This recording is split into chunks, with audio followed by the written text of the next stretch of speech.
శ్రీమన్మహాభారతము 857వ రోజు. ఓం అస్మద్గురుభ్యో నమః. నారాయణం నమస్కృత్య నరం చైవ నరోత్తమం దేవీం సరస్వతీం వ్యాసం తతో జయం ఉదీరయేత్. శ్రీమన్మహాభారతము 3వ పర్వము, వనపర్వము లేదా అరణ్య పర్వము. అందులో 52వ అధ్యాయము.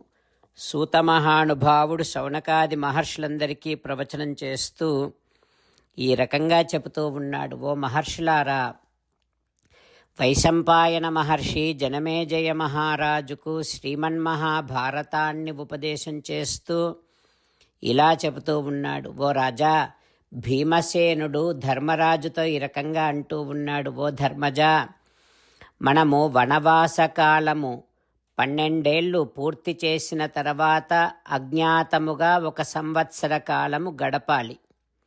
అయితే దురాత్ముడైనటువంటి దుర్యోధనుడు తన గూఢచారుల ద్వారా మన ఉనికిని పసిగట్టలేనటువంటి ప్రదేశమేదో దేశమేదో నాకు ఆలోచనకు కూడా అందటమే లేదు. ఓ ధర్మజా, అధముడైనటువంటి దుర్యోధనుడు ఏ చిన్న అవకాశము దొరికినా మళ్ళీ మనను మోసముతో వనవాసానికి పంపిస్తాడు. అట్లా కాకుండా యది అస్మాన్ అభిగచ్చేత పాపః సహి కథంచన అజ్ఞాతచర్యాం ఉత్తీర్ణాన్ దృష్ట్వాచ పునరాహ్వయేత్. మనం కనుక ఏదో ఒక విధంగా ఆ దుర్యోధనుడు పసికట్టలేనట్టుగా అజ్ఞాతవాసాన్ని కనుక మనం పూర్తి చేస్తే వాడేం చేస్తాడు? మళ్ళీ మనను జూదానికి ఆహ్వానిస్తాడు. మళ్ళీ ఇక జూదానికి కావలసినటువంటి ఏర్పాట్లన్నీ చేసి మనను ఆహ్వానించి మళ్ళీ జూదములోనే మనను ఓడించి మళ్ళీ మనను బయటికి పంపిస్తాడు. నీకు తెలుసు, పాచికలు ఆడటములో దుర్యోధనుడు అంటే శకుని బాగా నేర్పరి, బాగా అనుభవము ఉన్నటువంటి వాడు. మహారాజా, ఓ ధర్మజా, అట్లా మనని వాళ్ళు మళ్ళీ వనవాసానికి పంపిస్తే ఇక మనం వనాలలోనే ఉండాల్సి ఉంటుంది. బ్రతికి ఉన్నంతకాలం అక్కడే ఉండాల్సి ఉంటుంది. అందుకని ఓ ధర్మజా, వేదధర్మాంశ్చ కృత్స్నసః, వేదధర్మాలను పూర్తిగా పరిశీలన చేస్తే మీకే తెలుస్తుంది. ఏమని? మోసగాడు మోసముతోనే చంపదగినవాడు అని ధర్మజ్ఞులు నిర్ణయం చేశారు.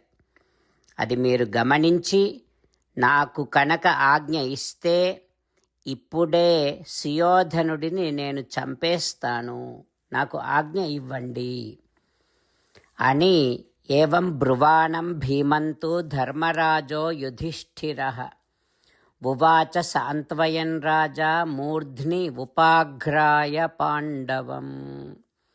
అట్లా అసహనముతో పలుకుతూ ఉన్నటువంటి భీమసేనుడిని ధర్మరాజు అనునయిస్తూ ఆ భీమసేనుడి ఆ తమ్ముడి శిరస్సును ఆఘ్రాణించి ఈ రకంగా అంటూ ఉన్నాడు. ఓ భీమసేనా, అసంశయం మహాబాహో హనిష్యసి సుయోధనం. నువ్వు తప్పకుండా సుయోధనుడిని సంహరిస్తావు. అర్జునునితో కలిసి నువ్వు ఆ దుర్యోధనుడిని చంపేస్తావు, సందేహమే లేదు. కానీ వర్షాత్ త్రయోదశాత్ ఊర్ధ్వం సహ గాంధీవ ధన్వనా. ఇప్పుడు కాదు, 13 సంవత్సరాలు గడిచిన తర్వాత నువ్వు అర్జునుడు ఇద్దరు కలిసి ఆ దుర్యోధనుడిని సంహరిస్తారు, ఇందులో సందేహమే లేదు అంటూ ధర్మరాజు భీమసేనుడిని ఊరడిస్తూ ఉన్నాడు. ఆ తర్వాత ఏం జరుగుతుందో రేపు తెలుసుకుందాం. జై శ్రీమన్నారాయణ. జై శ్రీమన్నారాయణ. అమ్మా నాన్నలకు సాష్టాంగ నమస్కారం చేద్దాం. మన ఆచార్యవర్యుల శ్రీచరణారవిందములకు సాష్టాంగ నమస్కారం చేద్దాం. శ్రీ వేదవ్యాస మహర్షుల వారి దివ్య పాదారవిందములకు సాష్టాంగ నమస్కారం చేద్దాం. శ్రీ విఘ్నేశ్వర స్వామి వారి శ్రీచరణారవిందములకు సాష్టాంగ నమస్కారం చేద్దాం. శ్రీమన్మహాభారత గ్రంథరాజమునకు శిరస్సు వంచి నమస్కరిద్దాం. శ్రీకృష్ణ భగవానుని శ్రీచరణారవిందములకు సాష్టాంగ నమస్కారం చేద్దాం. మన హృదయ మందిరములోనే అంతర్యామిగా వేంచేసి ఉన్నటువంటి శ్రీమన్నారాయణుడిని సేవిస్తూ మనని మనము స్వామికి సమర్పించుకుంటున్నామనే భావనాపూర్వకముగా సాష్టాంగ నమస్కారము చేస్తూ స్వామి నామ సంకీర్తన చేద్దాం. శ్రీమన్నారాయణ నారాయణ నారాయణ శ్రీమన్నారాయణ నారాయణ నారాయణ. శ్రీమన్నారాయణుడే శ్రీకృష్ణ భగవానుడిగా వచ్చి మనందరికీ భగవద్గీతను ఇచ్చి మనందరినీ ఒక 8 పనులు చేయమని చెబుతూ ఉన్నాడు. అందుకని భగవన్ తప్పకుండా చేస్తామంటూ మనం ప్రతిరోజు ఈ రకంగా మాట ఇద్దాం. హో శ్రీమన్నారాయణ కరిష్యే వచనం తవ సర్వం శ్రీకృష్ణార్పణమస్తు. జై శ్రీమన్నారాయణ. జై శ్రీమన్నారాయణ. భక్తులకు ప్రత్యేకమైనటువంటి విజ్ఞాపన. మీకు అన్ని విషయాలలో వెంటనే మంచి ఫలితాలు రావాలి అనంటే ప్రతిరోజు 1 నిమిషం వెచ్చించి నారాయణాస్త్రాన్ని చదవండి. ఇక మీకు తిరిగే ఉండదు. నారాయణాస్త్రాన్ని పొందడానికి మీరేం చేయాలంటే నారాయణాస్త్రం అనే వెబ్సైట్కి వెళ్ళి మీ పేరు మీ ఈమెయిల్ ఇస్తే మీ ఈమెయిల్కి నారాయణాస్త్రం PDF వస్తుంది. అందులో ఒక రామాయణ శ్లోకం, ఒక గీతా శ్లోకం, ఒక విష్ణునామం ఉంటాయి. ఆ 3 కలిపి నారాయణాస్త్రం అంటాం. ప్రతి ఒక్కరికి వేరువేరు శ్లోకాలను ఇస్తున్నాం. ఆ రకంగా ఎవరి శ్లోకాన్ని వారు ప్రతిరోజు తప్పనిసరిగా చదవటం వలన ప్రతిరోజు ప్రతి 24,000 భక్తులతో ఒకసారి సంపూర్ణ రామాయణ పారాయణ, 33 సార్లు శ్రీమద్ భగవద్గీత పారాయణ, 24 సార్లు శ్రీ విష్ణు సహస్రనామ స్తోత్ర పారాయణ జరుగుతుంది. ప్రతి ఒక్కరికి అంతటి విశేష ఫలితము ప్రతిరోజు లభిస్తుంది. అందుకని మీరు మీ కుటుంబ సభ్యులు అందరూ ఒక్కొక్కరు ఒక్కొక్క నారాయణాస్త్రాన్ని వెంటనే పొందండి. జై శ్రీమన్నారాయణ. శ్రీమద్ భగవద్గీత సారాంశముగా 18వ అధ్యాయములో 65 నుంచి 69 శ్లోకముల ద్వారా శ్రీకృష్ణ భగవానుడు మనందరినీ ఒక 8 పనులు చేయమని చెబుతూ పరమాత్మ ఈ రకంగా అంటూ ఉన్నాడు. ఎవరెవరైతే నేను చెప్పిన ఈ 8 పనులు చేస్తారో వారందరూ నాకు చాలా ఇష్టమైన వారవుతారు.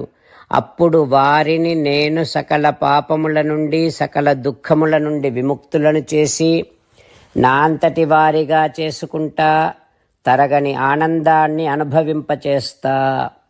నిజమే చెబుతున్నా, ప్రమాణము చేసి చెబుతున్నా అంటూ సాక్షాత్తుగా దేవదేవుడైన శ్రీమన్నారాయణుడైన శ్రీకృష్ణ భగవానుడే మనను ఈ 8 పనులు చేయమని చెబుతూ ఉన్నాడు కనుక హో శ్రీమన్నారాయణ కరిష్యే వచనం తవ, తప్పకుండా చేస్తా, నువ్వు చెప్పినట్టే చేస్తా అంటూ మనం ప్రతిరోజు దేవదేవుడైన శ్రీమన్నారాయణుడికి ఈ రకంగా మాట ఇద్దాం. హో శ్రీమన్నారాయణ, నువ్వు చెప్పినట్టే నేను నిన్నే సంతతము ధ్యానము చేస్తూ ఉంటా. హో శ్రీమన్నారాయణ, నువ్వు చెప్పినట్టే నేను నీ భక్తుడిగానే ఉంటా.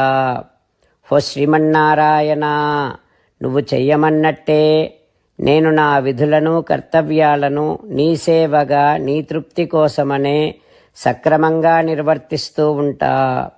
హో శ్రీమన్నారాయణ, నువ్వు చెప్పినట్టే నేను నీవాడిని అనే మహావిశ్వాసాన్ని సంతతము కలిగి ఉంటూ నా హృదయములో నీకే నమస్కరిస్తూ ఉంటా. హో శ్రీమన్నారాయణ, మామేకం శరణం వ్రజ, నన్నొక్కడిని మాత్రమే శరణు వేడుకో అని నువ్వే అన్నావు కనుక నేను నిన్ను ఒక్కడిని మాత్రమే శరణు వేడుకుంటా. హో శ్రీమన్నారాయణ మా శుచః, ఇక దుఃఖించకు అని నువ్వే నాకు భరోసా ఇస్తూ ఉన్నావు కనుక నేను ఇక దుఃఖించను.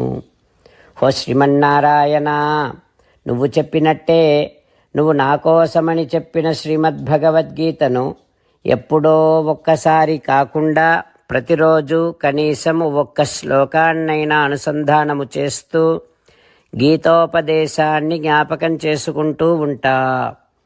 హో శ్రీమన్నారాయణ, నువ్వు చెప్పినట్టే నువ్వందరి కోసమని చెప్పిన శ్రీమద్భగవద్గీతను తెలియని భక్తులందరికీ తెలియచేసే నా వంతు ప్రయత్నాన్ని నిరంతరము కొనసాగిస్తూనే ఉంటా. హో శ్రీమన్నారాయణ, నేను నువ్వు చెప్పినట్టే చేస్తా, నీకు నచ్చినట్టే ప్రవర్తిస్తా, నీకోసమే పని చేస్తూ ఉంటా. కరిష్యే వచనం తవ. సర్వం శ్రీకృష్ణార్పణమస్తు. జై శ్రీమన్నారాయణ.